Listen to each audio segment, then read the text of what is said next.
Okay, so hi everybody. You may have just seen me 5 seconds ago. Somebody stupidly made me the administrator, so I have to try and add Sophie. There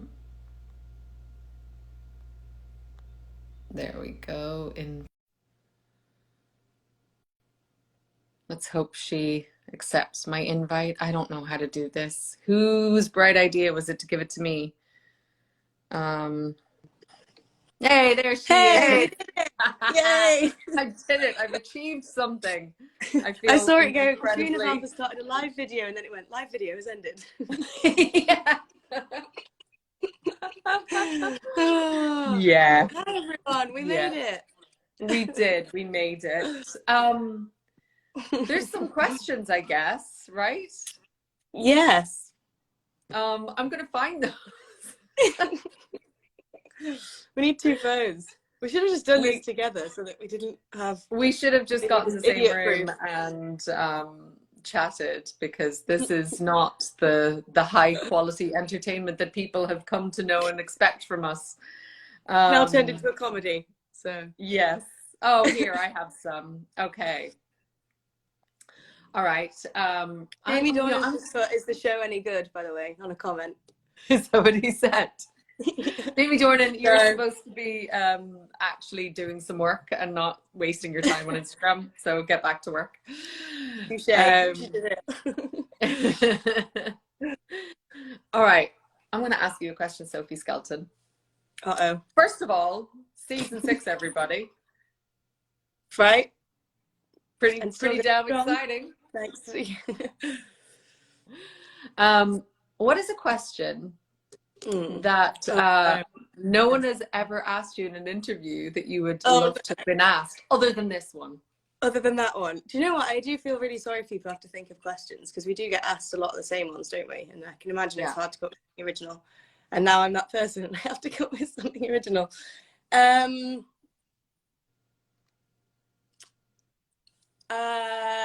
If I would like scenes in the very far future.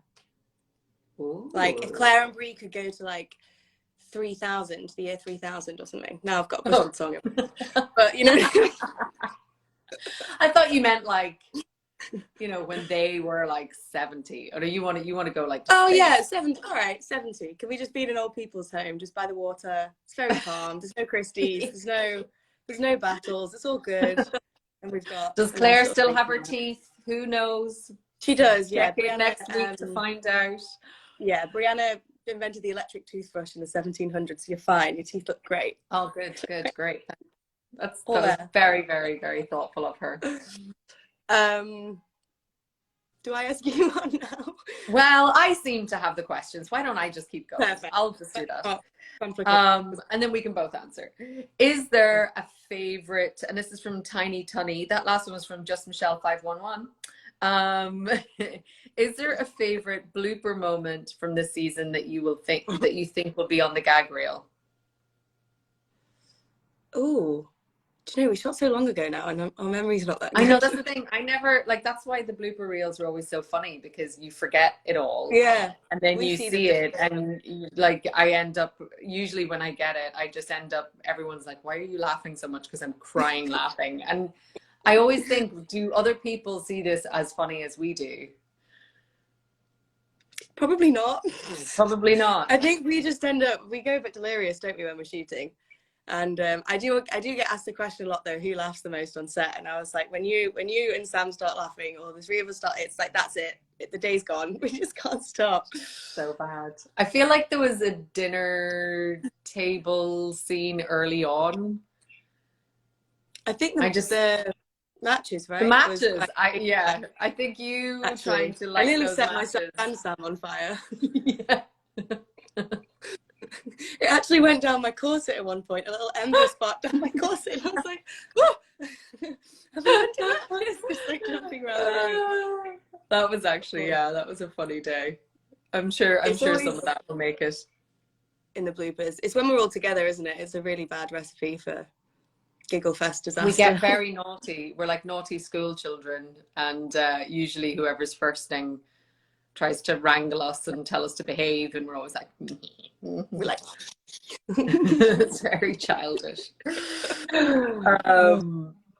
Okay, this is a more serious question, and it's at Goyish76, and it's for both of us.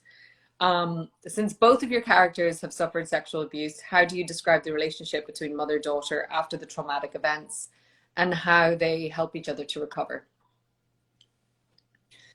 Well, I think we talked about it a lot, didn't we, in terms of showing how different people deal with trauma and different ways to heal or try to heal, and different ways to help people when they're going through it. So I think it brings them closer, and obviously they know what they've been through, don't they? And I think just showing that Brianna's there for Claire, but can recognize that Claire doesn't want to talk about it, I think is a really good thing that we have, isn't it? Just to show people that actually you don't have to force people to speak, you don't have to speak, but just that reminder that someone's there to listen if you do want to is, I think, brings them closer. Well, I think that was what's really beautiful about their relationship this season, is that understanding. And it's like, you really do see Brie giving Claire the space, but then Claire really needs her at a certain time. And it's like, you have that lovely kind of connection between the two. But I think it was really important to both of us, about exploring different ways that people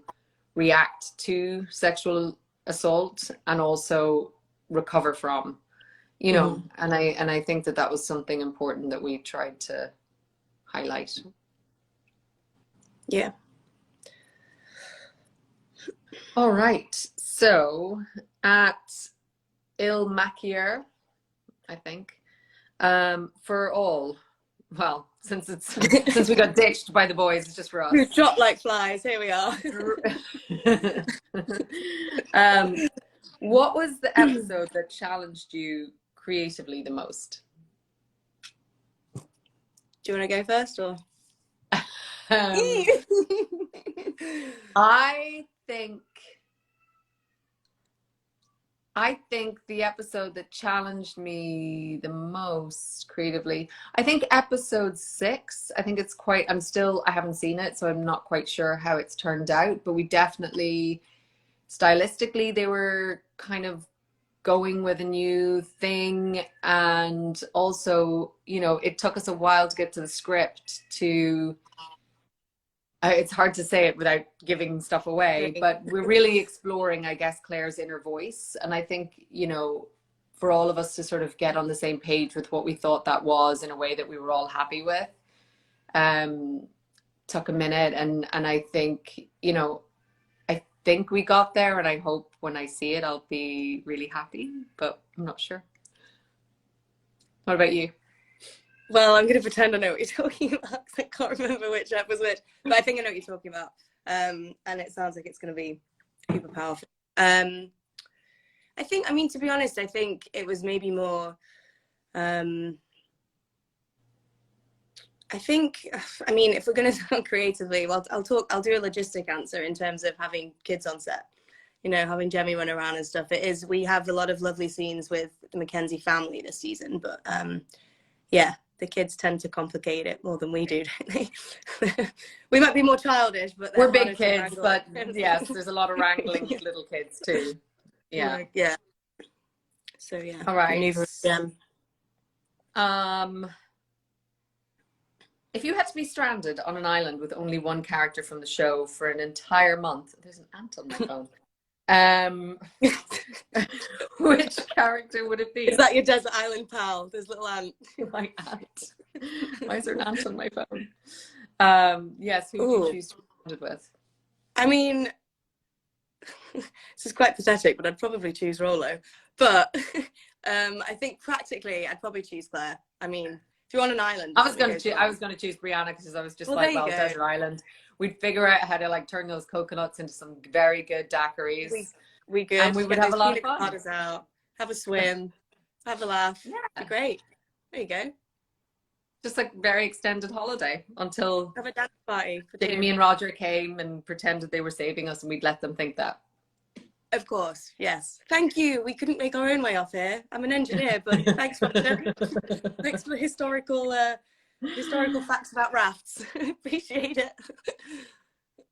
All right. So V Ronnie's has asked, what have you learned from working with each other?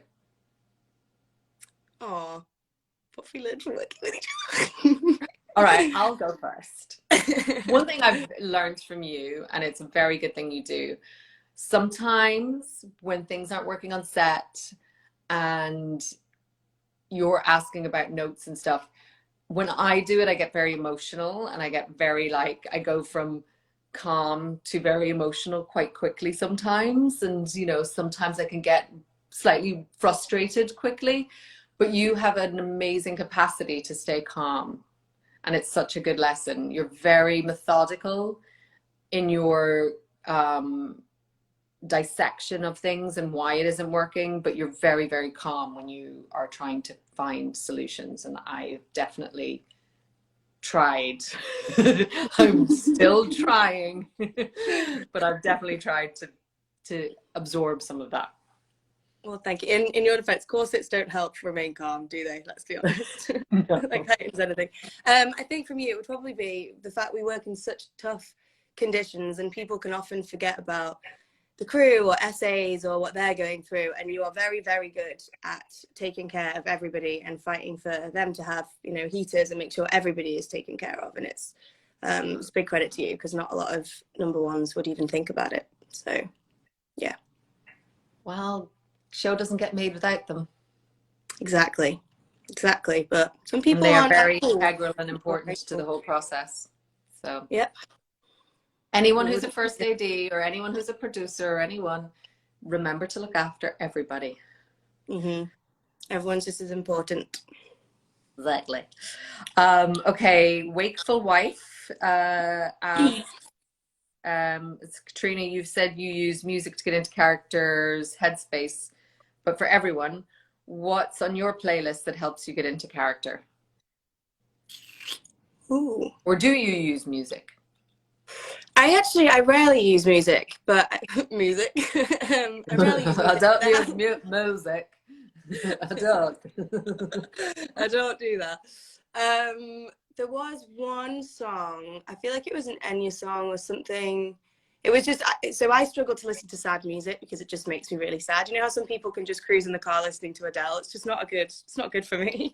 But then there was one when Brianna was having flashback scenes of the sexual abuse, and there was one song by, I think it was Enya, I have to find it now, but it was just very, very sad, and I would just sit in my trailer and just get all sad by myself and then just walk on to set.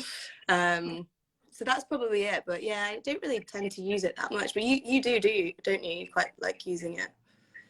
I use music a lot. I just feel like it gets you, especially one of the things I find when you need to be in a certain space emotionally, and like the sets are so busy and people are doing so many things, and you know, the props guys need to do their job and the carpenters need to do their job, and there's just a lot of chaos and stuff going around. And so to keep myself in a certain, I don't know, it's like an emotional way, like there's keep on that plane. Yeah, so to sort of keep myself there, and I think it's a good way of keeping your senses open, maybe, if that makes sense. No, definitely. I mean, you know, I love music in the actor morning. Talk. Mine's like the dance party trailer, isn't it? In the morning, it's just like you definitely. We now, especially because of COVID, so our makeup trailer is like a long trailer. Oh, yeah. Got 4. I think it's supposed to have 6 seats, but really we only use it for 4. But then they separated the kids. I know, we got split up. Sophie and Richard down one end and Sam and I are on the other, and they've closed it off because of COVID to sort of like separate everybody. And the music pumping from that end, the kids' end, and us 2 old granny and granddad on the other end sort of like lumber on and want to put on our nice like mellow music. Yeah. Yeah, and you guys are like, and I've got Justin Bieber Peaches, like, woo! Yeah, if I'm ever lost on set, just follow the music, you'll find me. Exactly. All right. Megan Kathleen D, how do you feel that you've grown as an actor from the time you first started until now? Sophie. Well, I think it's a whole different ballgame, isn't it, doing a series that goes for this long. So I think you get so much more time to kind of be in your character. And I mean, we really do kind of spend all year round with our characters, don't we? Because if we're not shooting, we're either talking about them or doing press or waiting for the next scripts or working on that. So I feel like I've grown just in terms of being able to kind of trust my instincts a bit more, I think, and not kind of guilt trip myself if I've not done enough work, because I feel like I now know specifically for Brianna Inside Out that it just to kind of rest on your instincts and just, I don't know, I guess that really just trusting yourself, just having the confidence to know it's like that's a big thing. Yeah, huge thing. What about you? I want to say it's funny. We were talking sort of about this yesterday with someone, and when I first started, because I was so green and hadn't a clue, I used to find it really difficult if, like, you know, they had like a reflector board very close to me, or if I couldn't see the actor directly, or, you know, if the boom's the going like this in your eyeline. yeah, and like things around the set, like if they were, I just wasn't used to the distractions, you know? And I think one of the things that I've learned as I've gotten so old in the tooth, You look but it's so just old. an ability to kind of zone those things out for the most part. Mm-hmm.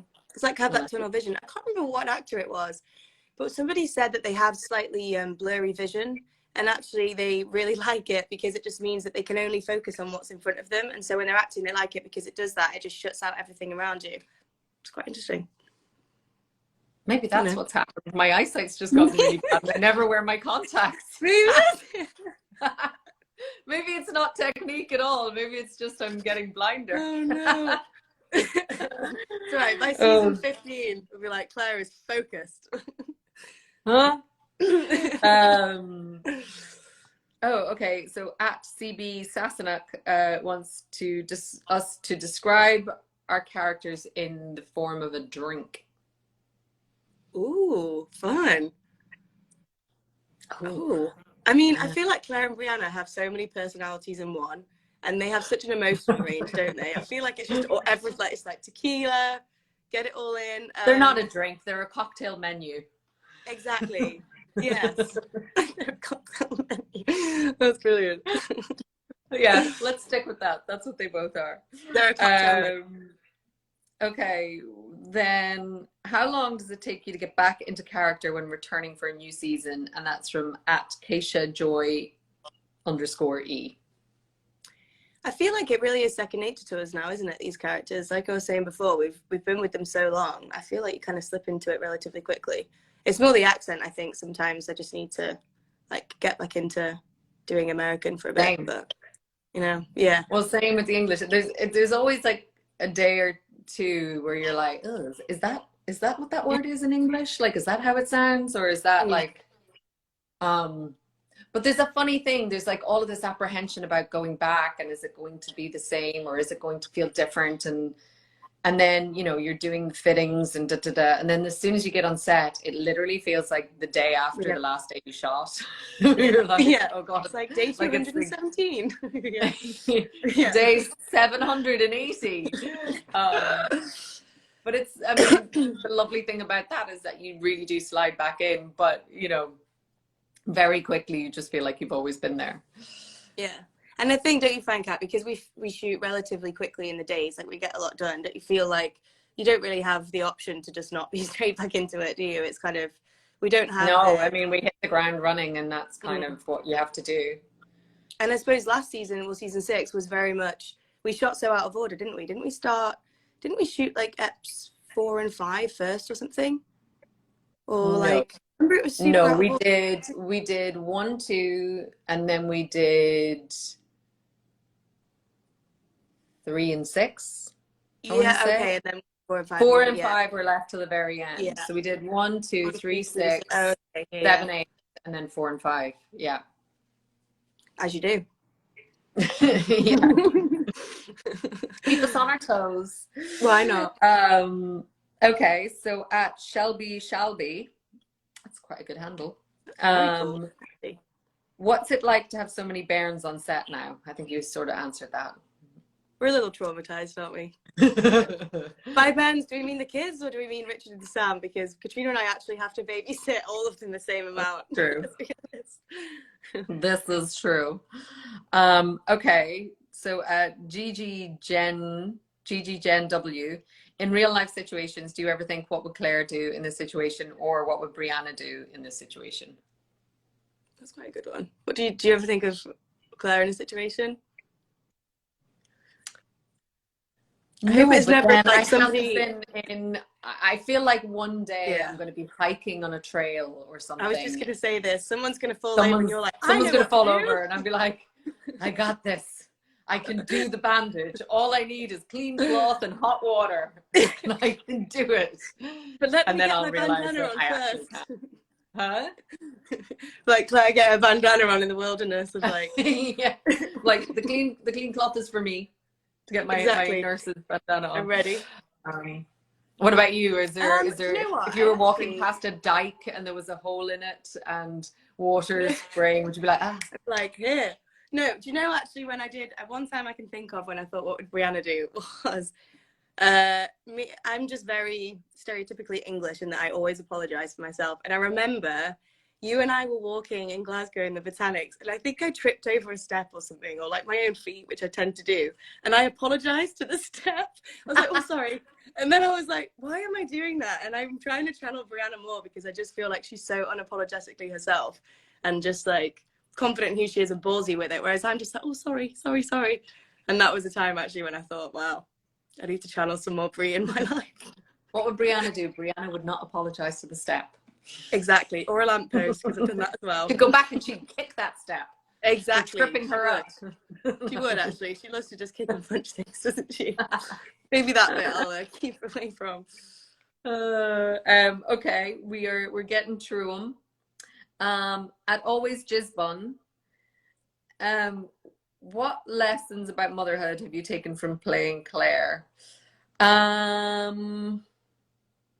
Maybe, I mean, it probably won't come into play until much longer, but one of the things, you know, that keeping things from your children creates distance, and I think you have to be your authentic self with your children.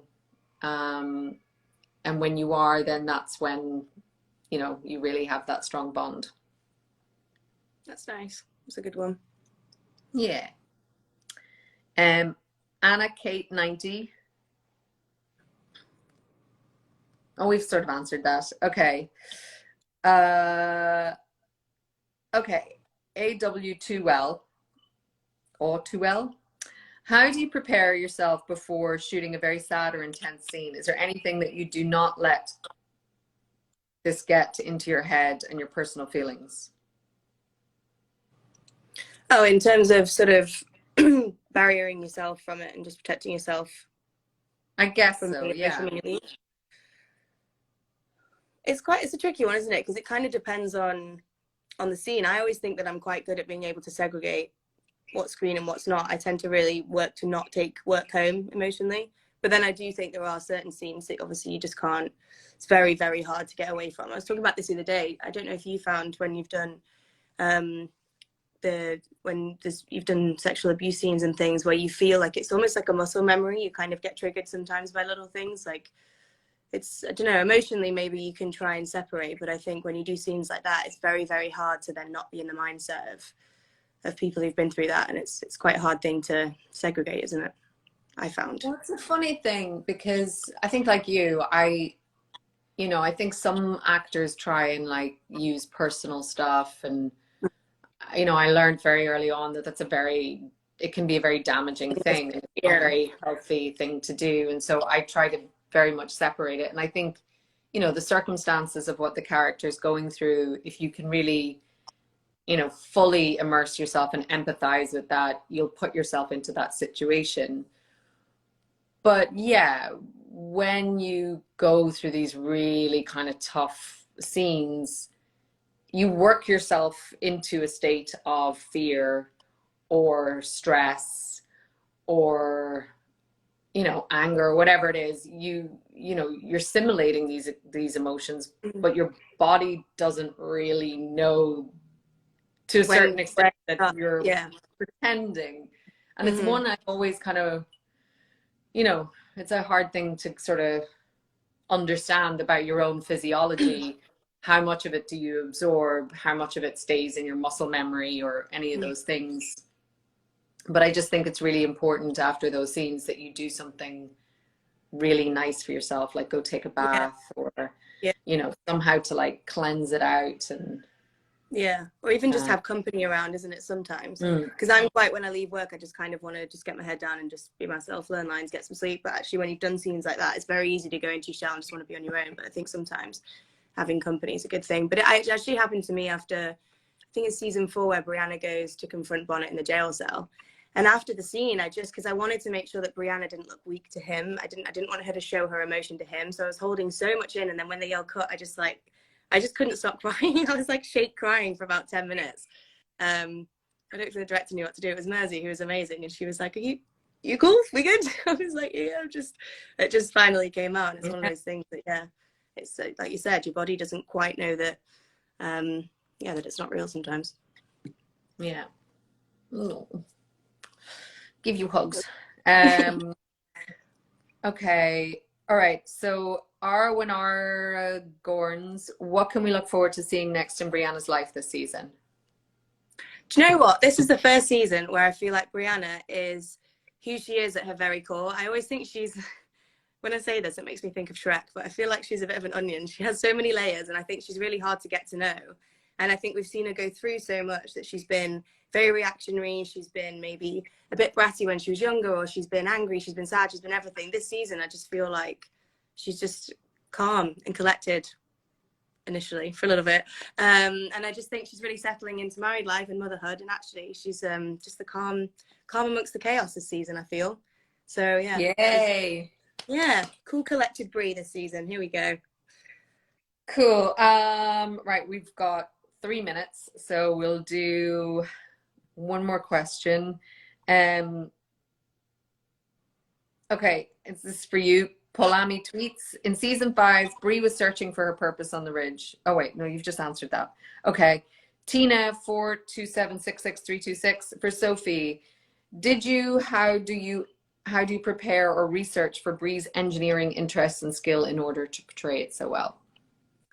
Ooh, there is one thing that Brianna invents this season. Well, there's a couple of things, but one of them, I did actually go back and read just all about how and when it was actually first invented, and really how the mechanics of it work. And also, actually, my best friend's an engineer, so just ask her the odd little question. Yeah. Is she going to get a credit as an engineering advisor on the show? Might have to just, yeah.